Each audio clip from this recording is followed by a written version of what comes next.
My dear viewers, आप सब को वीडियोस समझ में आ रहे हैं। आप सबके बहुत अच्छा सा रिस्पॉन्स मुझे मिल रहा है और बहुत सारे लोगों की इच्छा है कि ये वीडियोस इंग्लिश में भी हों। मैं पूरी कोशिश करूँगी, बट मैंने पहले भी बताया कि at that time YouTube channel के माध्यम से आगामी नेट परीक्षा और पीजी के स्टूडेंट्स के लिए मैं ये वीडियोस अपलोड कर रही हूँ और मैं आगे आप लोगों के लिए इंग्लिश मीडियम के जो स्टूडेंट्स हैं उनके लिए एक नई श्रृंखला, नई सीरीज़ में सारे वीडियोस अपलोड करूँगी। ये मेरा प्रयास होगा। Today we discuss about Pierre Bourdieu. Pierre Bourdieu के सिद्धांतों में हैबिट्स, डोक्सा, कल्चरल कैपिटल की इन्होंने चर्चा की और आज हम इन्हीं के बारे में यहाँ पे डिस्कशन करेंगे, इनको समझेंगे। बोर्दियू को हम संरचनावादी न मान के उत्तर संरचनावादी विचारकों में रखते हैं। क्यों? इस पे भी यहाँ हम बात करेंगे। शुरू करते हैं। संरचनावाद की वस्तुपरक भ्रांति से हटकर, संरचनावाद की वस्तुपरक भ्रांति से हटकर असमानता, वर्ग भिन्नता के, समाज में असमानता और वर्ग भिन्नता की जो पुरानी धारणाएं थीं उससे अलग इन्होंने क्या बात की, वैचारिक स्तर की अपेक्षा संरचनात्मक स्तर पर विश्लेषण करने वाले पियरे बोर्दियू ने मुख्यतः ज्ञान, संस्कृति और शक्ति, ज्ञान, संस्कृति और शक्ति के बीच पाए जाने वाले संबंधों पर अध्ययन अनुसंधान कर समाजशास्त्र में स्वयं को प्रतिष्ठित किया। ज्ञान, शक्ति और संस्कृति की नॉलेज, कल्चर और पावर की बात करते हैं, क्योंकि मूल रूप से दर्शन शास्त्री थे, लेकिन अपने लेखन से, अपने कार्यों से मानव शास्त्री और समाज शास्त्री के रूप में प्रख्यात रहे हैं। इन्होंने अल्जीरिया की जनजातियों पर, आदिवासियों पर अपना अध्ययन कार्य किया और समाजशास्त्र के विषय क्षेत्र को लेकर भी बोर्दियू ने एक स्थान पर लिखा है कि समाजशास्त्र को मानवीय जीवन में छिपे हुए आधारों, समाजशास्त्र को मानवीय जीवन में छिपे हुए आधारों और समाज के सत्यों की खोज कर उन्हें उजागर करने का प्रयास करना चाहिए। यानी समाज में जो चीज़ें और भी छुपी हुई हैं उनको खोज कर लाना, ये भी प्रयास होना चाहिए। इसीलिए इनके लेखन में इनकी प्रमुख जो अवधारणाएं हैं, हैबिट्स, फील्ड, क्षेत्र और कल्चरल कैपिटल, सांस्कृतिक पूंजी। बोर्दियू ने व्यक्ति और संरचना, हमेशा से एक ड्युअलिटी रही है। जब भी हम संरचनाकरण का सिद्धांत गिडिंग्स को देखें या संरचनावादियों को देखें, उनके बीच एक ड्युअलिटी, द्वैत्मकता नजर आती है कि व्यक्ति प्रमुख है या संरचना प्रमुख है, संरचना पहले आई या व्यक्ति ने संरचना को बनाया। ये एक द्वैत्मकता थी।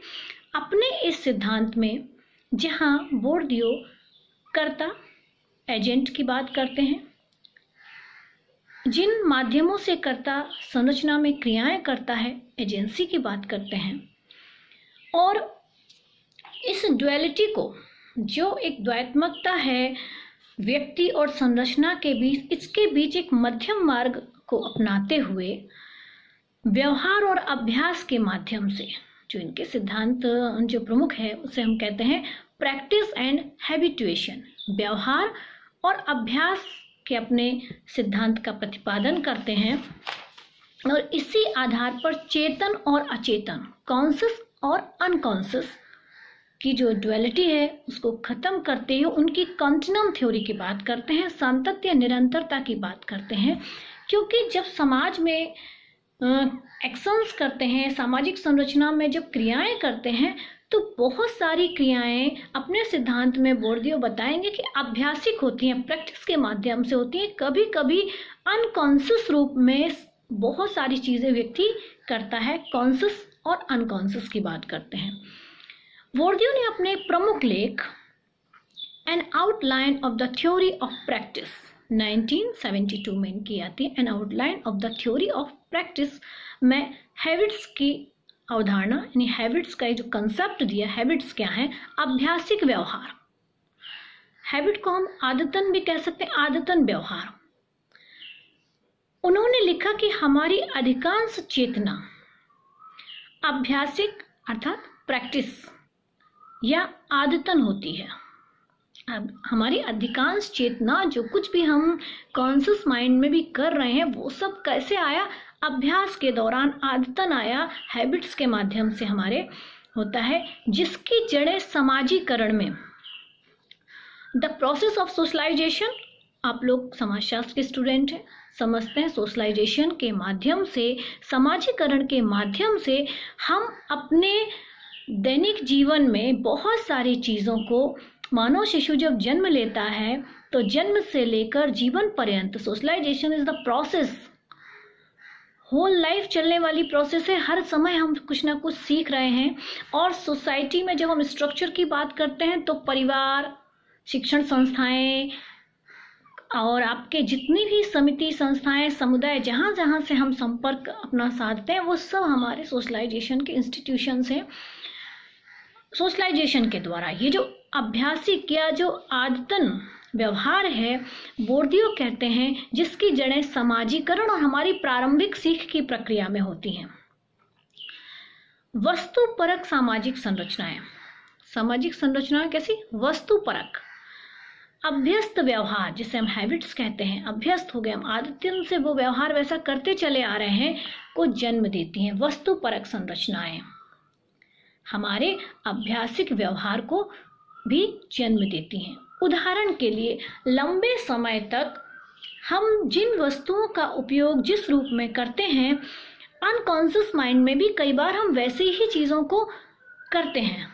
जैसे धार्मिक स्थल हमारे लिए पवित्र होते हैं। आप रास्ते में जा रहे होते हैं और आपके सामने कोई चर्च, मंदिर, मस्जिद, गुरुद्वारा आता है और आप ड्राइविंग करते करते भी आपकी गर्दन झुक जाती है। ये क्या है? अभ्यासिक आदतन व्यवहार है। कहाँ से आया? सोशलाइजेशन के प्रोसेस से, सामाजिक सीख से, कि हमने अपने धार्मिक स्थलों के सामने नतमस्तक होना या प्रणाम हमारे व्यवहार में आ गया। कोई भी छोटी मोटी चीज़ आप देखते हैं घर में इधर उधर, जैसे हम कलम की पूजा करते हैं, हम सब के लिए पेन एक कैसी चीज़ है? अच्छी वो चीज़ है जिसका हम अपमान नहीं कर सकते हैं, जिसके साथ हम, अचानक से आपका पेज है, कॉपी, आप किताब कोई बुक पढ़ रहे हैं और बुक पे तो आपका हाथ या पैर कुछ लग जाता है, तो आप क्या करते हैं? गिर जाती। तो आदतन व्यवहार क्या आ गया? हम उसको उठाते हैं। और ये जो आदतन व्यवहार कई बार हम करते हैं, किसी ने प्रसाद दिया, आपने प्रसाद को ग्रहण करने से पहले, ये हमारे अभ्यासिक व्यवहार में आया है। यही बोर्दियो कहते हैं हमारा अभ्यासिक व्यवहार है। जो कॉन्शियस रूप से हम क्रियाएं कर रहे हैं वो हमारी आदतन हो चुकी हैं, वो हमारी हैबिट्स बन चुकी हैं। हैबिट्स क्या हैं? चित्त वृत्तियों या मनोवृत्तियों, जो भी हमारी मनोवृत्तियां हैं। और वो मनोवृत्तियां कैसी हैं? एक समूह होता है, मनोवृत्तियों का भी एक समूह होता है, जिनका प्रयोग एक व्यक्ति दिन प्रतिदिन के व्यवहार में करता है। मनोवृत्तियों का प्रयोग व्यक्ति दिन प्रतिदिन के व्यवहार में करता है और ये मनोवृत्तियां व्यक्ति को एक निश्चित ढंग से व्यवहार करने या न करने के लिए अभिप्रेरित करती हैं। उदाहरण के लिए, बहुत लंबे समय तक जब हम समाज में रहते हैं तो समाज की चीजें हमारे दिमाग में भी रहने लगती हैं। Man in society and society in man कैसे? समाज में रहता है, लेकिन धीरे धीरे हमारे अभ्यास और प्रैक्टिस से वह सामाजिक व्यवहार हमारे दिमाग में स्थापित हो जाता है और उसी के आधार पे हमारा व्यवहार परिलक्षित होता है। हम अपने व्यवहार को प्रदर्शित करते हैं। बहुत से आपको, जैसे हम लोग फ़ोन, एक समय था कि हमारे पास वो फ़ोन होते थे जिसमें डायल होता था। उस समय एक अभ्यासिक व्यवहार आया कि फ़ोन उठाया और हमने कहा हेलो। अगर हमने ये हेलो शब्द जो आया, अगर इसकी जगह कोई और शब्द होता अभ्यासिक व्यवहार में हमारे, वो भी हो जाता। आज के समय में जब हम एंड्रॉयड से मोबाइल यूज करते हैं तब भी हम लोग वही शब्द प्रयोग करते हैं, हेलो, बल्कि इसमें नाम भी है, नंबर, फिर भी अचानक से निकलता हाँ कौन, बहुत लंबे समय तक ये अभ्यास व्यवहार में रहा, तो ये चीज़ें हमारे व्यवहार में आ जाती हैं। ऐसे तमाम उदाहरण दैनिक जीवन में हम देखेंगे। लाइट नहीं आ रही है और आपके हाथ में अगर एक कैप आती है तो आप आदतन ही उसको सर पे रखेंगे, और कैप, क्योंकि आपको पता है लाइट है, नहीं दिख रही कुछ भी, लेकिन कैप है, आपको पता है वो सर पे पहनने वाली वस्तु है, आप उसे सर पे ही पहनेंगे। ये अभ्यासिक है, आदतन हमारे दिमाग में इतनी चीजें आ चुकी हैं। इन हैबिट्स की उत्पत्ति विगत अनुभवों के आधार पे होती है। हैबिट्स कैसे समाज में आई, आदतें, विगत अनुभव, पुराने जो हमारे अनुभव होते हैं। सामाजिकरण में आप देखें, चाहे वो धर्म से संबंधित हो, परिवार में से तमाम चीजें धीरे धीरे सोशलाइजेशन के प्रोसेस से आपको सिखाई जाती हैं, वो अनुभव के आधार पे कि हमारे यहाँ परिवार में ऐसा होता, हमारे कल्चर में। संस्कृति कहाँ से आई, आगे आप डिस्कस करें। इसी हैबिट से ही संस्कृति धीरे धीरे डेवलप हुई। इन हैबिट्स की उत्पत्ति विगत अनुभवों के आधार पर होती है, किंतु इन अनुभवों को हमेशा सक्रिय ढंग से संचालित करती हैं। हैबिट्स बोर्दियो के लेखन की एक प्रमुख अवधारणा है। बोर्दियो के अनुसार हैबिट्स सामाजिक संरचना और सामाजिक व्यवहार को जोड़ती हैं। सामाजिक संरचना, सोशल स्ट्रक्चर और सोशल बिहेवियर, इन दोनों को कौन बनाए रखता है, जोड़ता है? हैबिट्स। कैसे? एक मानव शिशु है, परिवार में जन्म लेता है और वह परिवार में धीरे धीरे अपने परिवार की परंपराओं को, रीति रिवाजों को, उसके व्यवहार का वो अमुक अंग बन जाती हैं। और ये कैसे, उसने क्या किया कि जो आपकी संरचना थी, पारिवारिक संरचना थी, उस पारिवारिक संरचना में जिस तरह का व्यवहार उसने देखा, उसी व्यवहार की उसको एक आदत पड़ चुकी है। आज भी जब आप नई सोसाइटी में जाते हैं, नई जगह जाते हैं, तो जो हम कहते हैं हम दूसरे की संस्कृति को ग्रहण कर रहे हैं, सीख रहे हैं, क्योंकि अभ्यास में आप जिस समुदाय संस्कृति से बिलोंग करते हैं, लंबे समय तक वही आप पर हावी रहती है और आपके व्यवहार को प्रभावित करती है। सामाजिक संरचना और सामाजिक व्यवहार को जो जोड़ रही है वो हमारी हैबिट्स हैं। वे मानते हैं कि हैबिट्स व्यक्तियों का निर्माता है। हमारे व्यवहार को, हमारे आचरण को जिसने बनाया वो कौन है? हमारी हैबिट्स। और हैबिट्स ने व्यक्तियों को बनाया और व्यक्तियों द्वारा ही ये हैबिट्स निर्मित भी होती हैं। इसी के आधार पर हम समाज को आज बांटते हैं कि परंपरागत समाज कैसा था, आदिम समाज कैसा था, आधुनिक समाज में क्या परिवर्तन आ रहा है। जो ये परिवर्तन आ रहा है हैबिट्स में ही तो आ रहा है। हम अपने खान पान को देखें, अपने रीति रिवाजों को देखें, या उदाहरण के लिए हम अपने पहनावे को देखें। भारतीय संस्कृति में sari, wearing a sari is a ideal dress. क्यों ये आइडियल ड्रेस माना गया? क्योंकि हमारे यहाँ जब भारतीय संस्कृति की हम बात करते हैं तो साड़ी को एक अच्छे परिधान के रूप में हैबिट्स में है, एक डेकोरम बन गया है कि अगर आप किसी प्रोफेशन में हैं, आप एक टीचर हैं, आप एक प्रोफेसर हैं, आप कुछ, तो हम उस समय हैबिट्स के माध्यम से ही धीरे धीरे चेंज भी हो रहा है सोसाइटी में। लेकिन हम यहाँ बात करें हैबिट्स क्या होती है? Wearing a sari. वाई?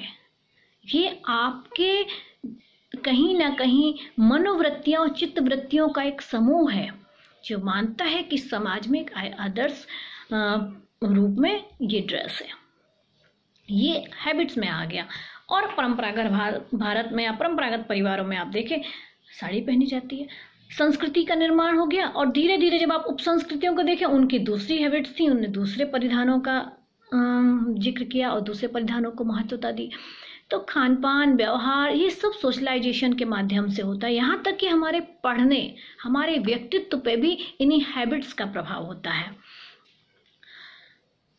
यहाँ बोर्दियो बात करते हैं कि हैबिट्स व्यक्तियों की निर्माता है और व्यक्ति ही हैबिट्स को बनाते हैं, आदतों का निर्माण करते हैं। यह उत्पाद और उत्पादन कर्ता दोनों एक साथ हैं। यहाँ उत्पाद और उत्पादन कर्ता, उत्पाद क्या है? हैबिट्स, और उत्पादन कर्ता कौन है? व्यक्ति। दोनों एक साथ हैं, दोनों एक दूसरे को बना रहे हैं और दोनों एक दूसरे के साथ हैं। सामाजिक जीवन की रचना करने वाली परिपाटियों, जो भी हमारे ट्रेडिशंस हैं, हमारे कस्टम्स हैं, हमारे परसेप्शंस हैं, इन सब के बीच ही हैबिट्स निर्मित होती हैं। अगर हम उदाहरण के लिए आपसे कहें, आदत, एक आदत है, उस आदत की जब पुनरावृत्ति होती है, और पुनरावृत्ति कैसे होगी? अंतःक्रियाओं के माध्यम से। और अंतःक्रियाओं के माध्यम से जब किसी हैबिट्स की पुनरावृत्ति होती है और वो हैबिट जन समूह के द्वारा अपनाई जाने लगी, और वह हैबिट्स पूरे जन समूह के द्वारा अपनाई जाने लगी, तो धीरे धीरे वो हमारे क्या हो जाते हैं, जन समूह ने अपनाई। और उसमें क्यों अपनाई? क्योंकि जन समूह के कल्याण की भावना, वेलफेयर की फीलिंग उसमें है, मास वेलफेयर की अगर फीलिंग है उस हैबिट में, तो धीरे धीरे वो हमारे लोकाचार बन जाते हैं। लोकाचार यानी लोक व्यवहार में वो आदतें शामिल हो जाती हैं, वो हमारे लोकाचार बन जाते हैं। इन्हीं लोकाचारों में जब समूह कल्याण आया तो और लंबे समय तक हम उनको मानते रहते हैं, तो वो हमारे जन रीतियां और रूढ़ियां बन जाती हैं। जन रीतियां और रूढ़ियां बन जाती हैं। रूढ़ियों को जब परंपरागत रूप से, क्योंकि जब हमारे यहाँ कानून नहीं था तो हमारे यहाँ प्रथाएं थी, कस्टम्स थी, और वो कस्टम्स व्यक्ति के व्यवहार को नियंत्रित करती थी। वो प्रथाएं अचानक एक दिन में नहीं बनी। ऐसे ही हमारे अभ्यासिक व्यवहार से जन रीतियां, लोकाचार का निर्माण हुआ, और जब लोकाचार परंपरागत व्यवहार को जब मान्यता प्राप्त हो गई, तो वो हमारी परंपराएं और कस्टम्स बन गए, और उन परंपराओं ने व्यक्ति के व्यवहार को नियंत्रित करना शुरू किया, और वह हमारी प्रथाएं बन जाती हैं। और आप जानते हैं कि प्रथाओं को जब लिखित और कानूनी रूप से मान्यता मिली, तब वो हमारे कानून। लेकिन एक लंबे समय तक समाज में प्रथाओं ने नियंत्रण का काम किया। व्यक्ति जब क्रिया करता है, अर्थात यहाँ जो एजेंट है, कर्ता, वो क्या कर रहा है? एक्शन कर रहा है। व्यक्तिगण जब क्रिया करते हैं तो वो हमेशा क्रिया किसी अन्य संदर्भों में होती है, किसी न किसी व्यवस्थित चरित्र के लिए होती है। एक कंडक्ट, उसका जो व्यवहार है वो एक ऐसा व्यवहार हो जो आदर्श है या जो समाज के अनुरूप है। तो कोई भी वो क्रिया करता है तो किन्हीं पारस्परिक संदर्भों में, संदर्भों में करता है। इस प्रकार प्रवृत्तियों और व्यवहारों, जो व्यक्ति की प्रवृत्तियां हैं, जो उसके नेचर में है, और उसका जो बिहेवियर है, उसे ही हमने संस्कृति कहा। संस्कृति अर्थात हमारा सीखा हुआ व्यवहार। अगर हम संस्कृति को एक शब्द में परिभाषित करें तो संस्कृति अर्थात सीखा हुआ व्यवहार। ये सीखा हुआ व्यवहार बोर्डियो कहते हैं कहाँ से आया?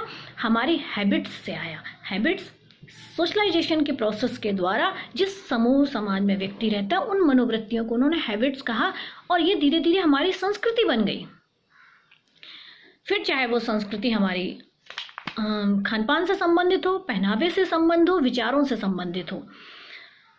इस दृष्टि से बोर्डियो के अनुसार संस्कृति आदतन, मतलब अभ्यासिक, जिसे हम कहते हैं प्रैक्टिस, संस्कृति अभ्यासिक के आदतन व्यवहार की एक अर्जित अवस्था है जो क्रियाओं की व्यक्तिगत योजनाओं को जन्म देती है या निर्धारित करती है। यहाँ एक शब्द है अर्जित व्यवस्था। अर्जित मतलब हमने उसे गेन किया है। प्रदत्त यानी कुछ चीजें हमें अचीव्ड, प्रदत्त नहीं है, हमने संस्कृति को बनाया है और उसे अर्जित किया है, जो क्रियाओं की व्यक्तिगत योजनाओं को जन्म देती है, निर्धारित करती है। और संस्कृति ही निर्धारित करती है कि समाज और समूह का व्यवहार कैसा होगा। और इसी संस्कृति में आप देखें उप संस्कृतियां भी होती हैं जो एक समुदाय को दूसरे समुदाय की भिन्नता को दिखलाती हैं या बताती हैं और हम समझते हैं। सार रूप में बोर्डियो मानते हैं कि सामाजिक संरचनाएं संस्कृति को जन्म देती हैं। सामाजिक संरचना, अगर हम आदिम समाज की सामाजिक संरचना देखें तो उनकी अपनी एक अलग संस्कृति है। हम आधुनिक समाज को देखें, अलग संस्कृति, कृषक समाज की अपनी संस्कृति रही। अर्थात सामाजिक संरचनाएं संस्कृति को जन्म देती हैं और वे व्यवहार अंततः पुनः सामाजिक संरचनाओं को निर्मित करती हैं। पुनः सामाजिक संरचना, मान लीजिए कृषक समाज आया, कृषक समाज की एक अपनी संस्कृति है। आप देखेंगे संबंध बहुत ही अनौपचारिक होते थे, लोगों में खान पान, वेशभूषा में लगभग समानता होती थी, जिसे हम लघु समुदाय भी कहते हैं। लेकिन जैसे जैसे व्यवस्थाएं बदली, संस्कृति में भी बदलाव आया। अगर औद्योगिक समाज आया, मोबिलिटी आई, समाज में गतिशीलता आई, विभिन्न संस्कृतियों के लोग एक साथ जब रहने लगे, पर संस्कृति ग्रहण हुआ, एक दूसरे के कल्चर को अपनाया, एक्कल्चरेशन हुआ, एक्मोडेशन किया, तो हमारे बीच संस्कृति क्या हुई? पुनः सामाजिक संरचना हो रही है, पुनः सामाजिक संरचना हो रही है, बदल रही है। इस प्रकार सामाजिक संरचना और संस्कृति का यह चक्र निरंतर चलता रहता है। इसी आधार पर हम कहते हैं ना कि जैसे भारतीय समाज में आध्यात्मिक संस्कृति रही, हमारे यहाँ भौतिक संस्कृति की प्रधानता कम रही, लेकिन जब आज हम बात करते हैं कि द इफेक्ट ऑफ वेस्टर्नाइजेशन, पश्चिमीकरण के प्रभाव में भारतीय संस्कृति में भौतिकवादी उपभोगवादी संस्कृति आई, ये कहाँ से बदली? संरचना का पुनः संरचना बन रही है, क्योंकि संरचना और संस्कृति का एक चक्र चल रहा है, बदल रही है। उपयुक्त विवेचन के आधार पर हम देखते हैं कि बोर्डियो कुछ सीमा तक संरचनावादी हैं, क्योंकि संस्कृति और संरचना को जोड़ रहे हैं। व्यक्ति और संरचना में भी दोनों की निरंतरता की बात कर रहे हैं, दोनों के द्वंद्व को समाप्त कर रहे हैं, किंतु उनका संरचनावाद फर्डिनेंड सोशोरो और लेवी स्ट्रॉस से अलग है, मार्क्स से भी अलग है। इन विद्वानों ने भाषा और संस्कृति में विद्यमान संरचनाओं के विश्लेषण तक ही अपने को सीमित रखा था। वहीं बोर्डियो ने कहा कि स्वयं सामाजिक विश्व, जो ये सोशल वर्ल्ड है, सोशल फील्ड की जहां वो बात करते हैं फील्ड, इसमें भी बहुत संरचनाएं होती हैं। बोर्डियो ने ऐसी वस्तुनिष्ठ संरचनाओं की बात की है जो कर्ताओं अर्थात एजेंट्स की इच्छाओं और चेतना से स्वतंत्र होती है। ये संरचनाएं कर्ताओं के व्यवहार, जो व्यक्ति है एजेंट्स हैं, उनका जो व्यवहार है, कर्ताओं के व्यवहारों और उनके प्रतिनिधानों को, प्रतिनिधान यानी प्रतीकों को, सिंबल्स को निर्देशित और नियंत्रित करते हैं। इस प्रकार हम बोर्डियो की जो ये डिस्कशन है इसमें देखेंगे कि बोर्डियो ने संरचनावाद को रचनात्मकतावाद से भी जोड़ रखा है और इन दोनों के बीच एक मध्य मार्ग अपनाया कि संरचना और रचनात्मकता, संरचना जो पूर्व निर्धारित है और रचनात्मकता जिसको व्यक्ति दैनिक व्यवहार में क्रियाकलापों में कार्य कर रहा है। यही कारण है कि हम उनकी गणना फूको तथा अन्य विद्वानों के सहित संरचनावादियों की अपेक्षा उत्तर संरचनावादियों में करते हैं। बोर्डियो ने सामाजिक संरचना और मानसिक संरचनाओं दोनों के बीच संबंध स्थापित करने का कार्य किया है। इस बारे में उनका मत है कि रोजमर्रा के सामाजिक जीवन के साथ साथ डेली लाइफ में, जो हम एक सोशल लाइफ जी रहे हैं, डेली लाइफ में हम बहुत सारे ऐसे एक्शंस करते हैं, रोजमर्रा के सामाजिक जीवन के साथ साथ सामाजिक संस्थाओं की संरचना का निर्माण, रचना करने वाली प्रवृत्तियां, जिसको उन्होंने नाम दिया था स्ट्रक्चरिंग डिस्पोजिशन, रचना करने वाली प्रवृत्तियां, वो कैसे आ रही हैं? हैबिट्स के माध्यम से, के समूह के संदर्भ में होता है और इन्हें ही बोर्डियो ने हैबिट्स कहा है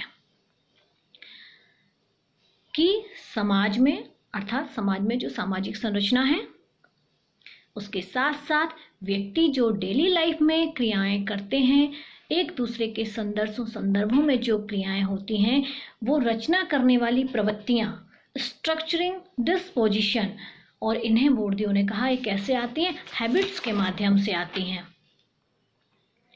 उन्होंने वर्ग संस्कृति की भी बात की और वर्ग संस्कृति वो कहते हैं कि प्रत्येक वर्ग की कुछ अपनी अलग विशिष्टताएं होती हैं। जैसे जितने भी समाज में अगर वर्ग हैं तो वो किस आधार पर अंतर करते हैं? हैबिट्स के आधार पर समान विचारधारा, अनुभूति और व्यवहार को वो अलग अलग वर्गों में रेखांकित करते हैं। वर्गों में इस व्यवहार की जो समानता है वो कहते हैं हैबिट्स के माध्यम से आती है। इसी कारण हमें अलग अलग वर्गों की मानसिकता, जो भी क्लासेस हैं, डिफरेंट टाइप की क्लासेस हैं, अगर हम लोअर क्लास देखें, मिडिल क्लास देखें, अपर क्लास देखें, अपर में भी अपर क्लास अगर देखें, तो इन सब की जो मानसिकता है, रुझान है, लाइफ स्टाइल है, सोचने का जो तरीका है, ये जो डिफरेंस हमें दिखाई देता है, ये बोर्डियो कहते हैं हैबिट्स के कारण होता है। यहाँ तक कि बोर्डियो कहते हैं कि कौन सा व्यक्ति किस तरह की किताबें, किस वर्ग के लोग किस तरह की बुक्स पढ़ते हैं, उदाहरण के लिए, ये भी उनकी हैबिट्स पर निर्भर करता है और जिनका की पारिवारिक परिवेश का उस पर प्रभाव पड़ता है। आप देखेंगे कुछ लोग पॉकेट नॉवेल्स पढ़ते होंगे, तो कुछ की अपनी अलग नॉवेल्स होंगे, कुछ, तो ये एक क्लास है, ये भी वो कहते हैं वर्ग डिसाइड करता है। आज अगर उत्तराधुनिक समाज में देखें तो नए नए ऑथर्स, राइटर्स और इनकी किताबें आ रही हैं। यहाँ तक कि जब मैं अपने आसपास देखती हूँ तो मुझे लगता है जब हम न्यूज़पेपर या अखबार की बात करते हैं वह भी कहीं ना कहीं एक क्लास को शो करता है। आप अमर उजाला हिंदी में पढ़ रहे हैं, दैनिक जागरण पढ़ रहे हैं, या टाइम्स ऑफ इंडिया पढ़ रहे हैं, द हिंदू पढ़ रहे हैं, ये भी क्या है? क्लास है, ये वर्ग है, ये रुचि है कि किस इंटरेस्ट का व्यक्ति का परवरिश किस तरह की है, उसका इंटरेस्ट क्या है, इसकी भी आगे बोर्डियो बात करते हैं। बोर्डियो के सांस्कृतिक संरचनावाद ने मार्क्स के वर्ग संघर्ष के सिद्धांत को भी एक नया आयाम दिया, जिसमें मार्क्स, वेबर, यहाँ तक कि दर्खाइम के समाजशास्त्र के मूल तत्वों को इन्होंने समाहित भी किया है और अपनी प्रसिद्ध कृति डिस्टिंक्शंस में रुचि और शक्ति, इंटरेस्ट और पावर की बात करते हैं। रुचि और शक्ति का विश्लेषण कर वर्ग भिन्नता के नए आयामों को देखते हैं। इस पुस्तक में बोर्डियो ने हैबिट्स को विशिष्ट व्यवहारों का उत्पादन माना है। हैबिट्स ही हमारे विशिष्ट व्यवहार के उत्पादन, कैसे हम अपना डिफरेंट जो व्यक्ति का स्वभाव है, आदतें हैं, ये किस तरह वर्ग निर्धारित करती हैं, इसकी एक वर्गीकरण की व्यवस्था उन्होंने माना है। उदाहरण के लिए वही जो मैंने अभी पहले आपको उदाहरण दिया कि भिन्न भिन्न वर्गों की भिन्न भिन्न रुचियां होती हैं, वह किस तरह की किताबों को पढ़ते हैं, किस तरह का पहनावा है, क्या उनका खान पान है, क्या उनकी जीवन शैली है, लाइफ स्टाइल की जो बात होती है, इस सब का सांस्कृतिक पूंजी का भी प्रभाव पड़ता है जो एक व्यक्ति अपने परिवार से प्राप्त करता है। दूसरे शब्दों में, विशिष्ट प्रकरणों में पारिवारिक परिवेश व्यक्ति को ज्ञान, समझ और रुचि काफी मात्रा में प्रदान करते हैं, जिन्हें औपचारिक रूप से सीखा नहीं जा सकता, किंतु उसे अचेतन रूप से अर्जित किया जा सकता है। एक मानव शिशु में, अगर हम मानव शिशु का उदाहरण यहाँ हम लें, अगर वह बच्चा अपने परिवार में सबको ऐसे कार्यों में संलिप्त देखता है, पढ़ना, पढ़ाना, अच्छी बौद्धिक चर्चाओं को देखता है, तो धीरे धीरे अचेतन रूप में ही सही उसके व्यक्तित्व पर वो प्रभाव पड़ेगा। ये कैसे आया? उस सामाजिक परिवेश में कि वह बच्चा जो उसका सोशलाइजेशन हो रहा है वह किस परिवेश में है, किस परिवार में है, किन लोगों के बीच में है, ये उसके व्यवहार में दिखाई देगा और इसी आधार पर उसका समाज में एक स्थान आगे चल के हम देखते हैं कि कुछ में सुपीरियरिटी कॉम्प्लेक्स और कुछ में इन्फीरियरिटी कॉम्प्लेक्स ज़्यादा होता है। ये भी कहीं ना कहीं पारिवारिक पृष्ठभूमि का प्रभाव होता है। एक बात और जो यहाँ मैं सांस्कृतिक संरचनावाद की अब हम थोड़ी सी बात करेंगे, जो कल्चरल कैपिटल की बात करते हैं बोर्डियो, उस पर भी थोड़ा जिक्र करेंगे कि सांस्कृतिक संरचनावाद यूरोप में विकसित संरचनावाद की एक नई धारा थी। बोर्डियो ने अपने सांस्कृतिक संरचनावाद में मार्क्स और वेबर के सिद्धांतों को भी कुछ सीमा तक सम्मिश्रण किया है। उन्होंने मार्क्स के वस्तुनिष्ठ वर्ग की अवधारणा, मार्क्स के जब हम वस्तुनिष्ठ वर्ग की अवधारणा की बात करते हैं, इसका तात्पर्य है कि वर्ग का आधार मार्क्स ने आर्थिक माना था। दूसरी ओर वेबर के विश्लेषण के साथ उत्पादन के साधनों से उसे जोड़ देते हैं और इस प्रकार बोर्डियो 4 प्रकार की संपत्तियों की बात करते हैं अपने सांस्कृतिक संरचनावाद में।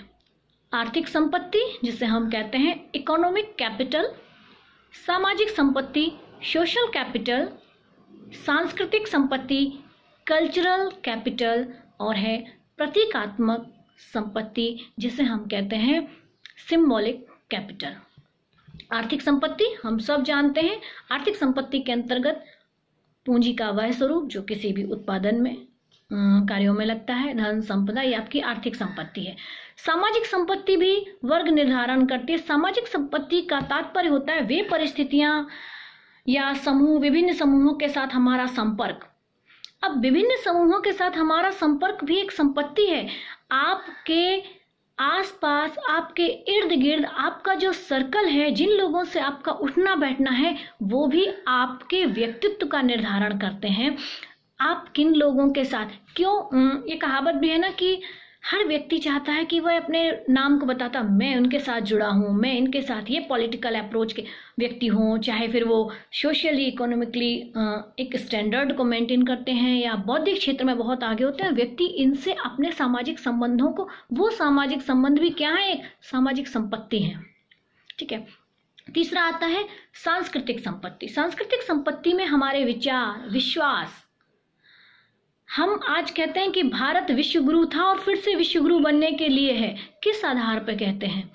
भारत जो कि एक आध्यात्मिक संस्कृति प्रधान देश रहा है, उसकी संस्कृति की जड़ें अध्यात्म में जुड़ी हुई हैं। हम भौतिकवादी हो गए, लेकिन आज भी हम परंपरा और आधुनिकता का सामंजस्य अपनी भारतीय संस्कृति में देखते हैं। उदाहरण के लिए भौतिकवादी वस्तुओं को हम लाते हैं। सपोज दैट आप एक नई कार खरीदते हैं, ठीक है, हम जानते हैं कि ये भौतिक मटेरियलिस्टिक वर्ल्ड में एक मटेरियल ही तो है, लेकिन कहीं ना कहीं हमारी जड़ें आज भी आध्यात्मिक जुड़ी हुई हैं। और लाने के बाद हम कार के नीचे एक नारियल फोड़ते हैं, पूजा करते हैं। क्यों? क्योंकि आने वाले समय में जितनी भी यात्राएं हों अच्छी हों, किसी तरह की दुर्घटना हो, मन हमारा आज भी बिलीफ हमारे क्या है? आध्यात्मिक है। ठीक, तो ये सांस्कृतिक संपत्ति है। यह सांस्कृतिक संपत्ति भी हमारी धरोहर होती है। इसीलिए हम हमेशा हर समूह समुदाय अपनी संस्कृति के संरक्षण की बात करता है, संस्कृति को बचाए रखने की बात करता है, और संस्कृति पीढ़ी दर पीढ़ी सोशलाइजेशन के माध्यम से हस्तांतरित होती है। प्रतीकात्मक संपत्ति में हमारे सिंबल्स आते हैं। उपरोक्त तीनों प्रकार की संपत्तियां जो हैं, जिसमें हम सोशल कैपिटल की बात करते हैं, कल्चरल कैपिटल की बात करते हैं, या हम इकोनॉमिक कैपिटल की बात करते हैं, इन तीनों प्रकार की कैपिटल्स को, संपत्ति को जो वैधता प्रदान की जाती है वो सिंबल्स के माध्यम से, प्रतीकों के माध्यम से प्रदान की जाती है। प्रतीकों के प्रति हमारी एक गहरी आस्था होती है। राष्ट्रध्वज, तिरंगा आज हमारा एक प्रतीक है, और इसका अगर कहीं अपमान होता है तो वो सबके हृदय को व्यथित करता है। क्यों? क्योंकि वो हमारी राष्ट्र का प्रतीक है, वो हमारे देश का गौरव है। जब अन्य जगहों पर कभी कोई बैठकें होती हैं तो हर देश के झंडे लगाए जाते हैं, वो हमारे प्रतीक हैं। तो प्रतीक भी हमारी संपत्ति होते हैं। इस तरह सांस्कृतिक संरचनावाद की बात बोर्दियो महोदय ने की, हैबिट्स की बात की। एक और थोड़ा सा डिस्कस करेंगे डोक्सा, और इस थ्योरी को हम अपने अगले लेक्चर में थ्योरी ऑफ डोक्सा की चर्चा भी पियरे बोर्दियो करते हैं। आज के लिए इतना ही काफ़ी है। आई होप आप सबको समझ में आया होगा। So please subscribe my YouTube channel if you want to more and more videos. Have a nice day. Thank you.